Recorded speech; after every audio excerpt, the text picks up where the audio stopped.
खामन के होते हुए जेठ के साथ हम बिस्तरी करने वाली औरत। उस रोज़ मेरे शौहर ने मुझे बहुत बेदर्दी से मारा पीटा था और इसकी वजह यह थी कि मेरी सास ने मेरे शौहर को मेरे खिलाफ उकसाया था कि ये औरत पैदाइशी बांझ है और इस औरत से औलाद नहीं होनी, इसको छोड़ो और किसी दूसरी औरत से शादी कर लो। मेरी सास को उन बातों की वजह से मेरे शौहर बात ने बात मुझे डांटता रहता और उस रोज़ तो उसने हद ही कर दी। मुझे मार पीटने के बाद भी सुकून ना हुआ तो मुझे कहने लगा कि अगर तुम माँ ना बन सकी तो मैं तुम्हें छोड़ दूंगा और किसी दूसरी औरत से शादी कर लूंगा।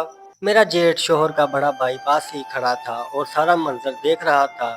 उससे रहा ना गया तो उसने मेरे शौहर को बुरा भला कहना शुरू कर दिया। उस पर मेरी सास ने उससे भी बुरा भला कहना शुरू कर दिया। मेरा जेठ उम्र में मुझसे काफ़ी बड़ा था, लेकिन उसकी शख्सियत मेरे शौहर से बिल्कुल मुख्तलिफ थी। दरअसल पहले पहले तो मेरा शौहर का रवैया भी मेरे साथ बहुत अच्छा था, लेकिन शादी के 4 साल गुजर जाने के बाद जब कोई बच्चा पैदा ना हुआ तो उसका रवैया मेरे साथ बदलने लग गया था। मैंने अपनी सास और शौहर के तानों से तंग आकर अपने इलाज भी करवाया, लेकिन खराबी मेरे शौहर में थी और वो इस बात को मानने के लिए तैयार ही नहीं थे। उस रोज़ मैंने तहैया कर लिया कर माँ बनने के लिए मैं कुछ भी करूँगी। अगले दिन ही मैं घर पर किसी को ना पाकर अपने जेठ के कमरे में चली गई, जो कि अपनी बीबी के वफात के बाद अपनी चंद माह की बेटी के साथ अकेले रहते थे। काकी क्या बात है? मेरे जेठ मेरी तरफ देख कर बोले। मैंने उसके सामने जाकर अपनी चादर उतार दी और उसके पैरों में रखते हुए बोली, जेठ जी मुझे बच्चा चाहिए, कुछ भी करें मुझे बच्चा ला कर दो, वरना मेरा घर बर्बाद हो जाएगा।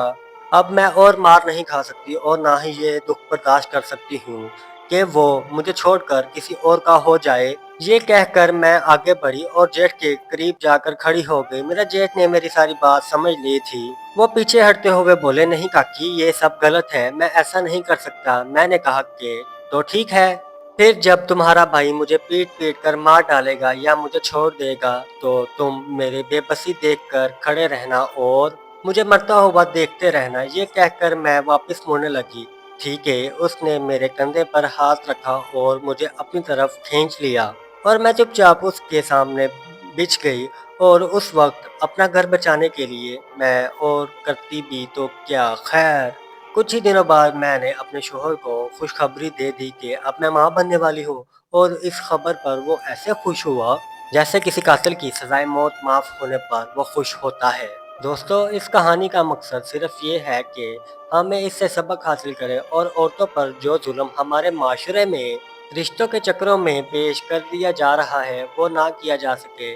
उसे ही ऐसी इज्जत देनी चाहिए जैसे हम अपनी बहन बेटियों की करते हैं। अगर मेरी ये स्टोरी आपको पसंद आई हो तो मेरे चैनल को सब्सक्राइब जरूर कीजिएगा, ताकि आने वाली हर वीडियो आप तक बआसानी पहुंच जाए।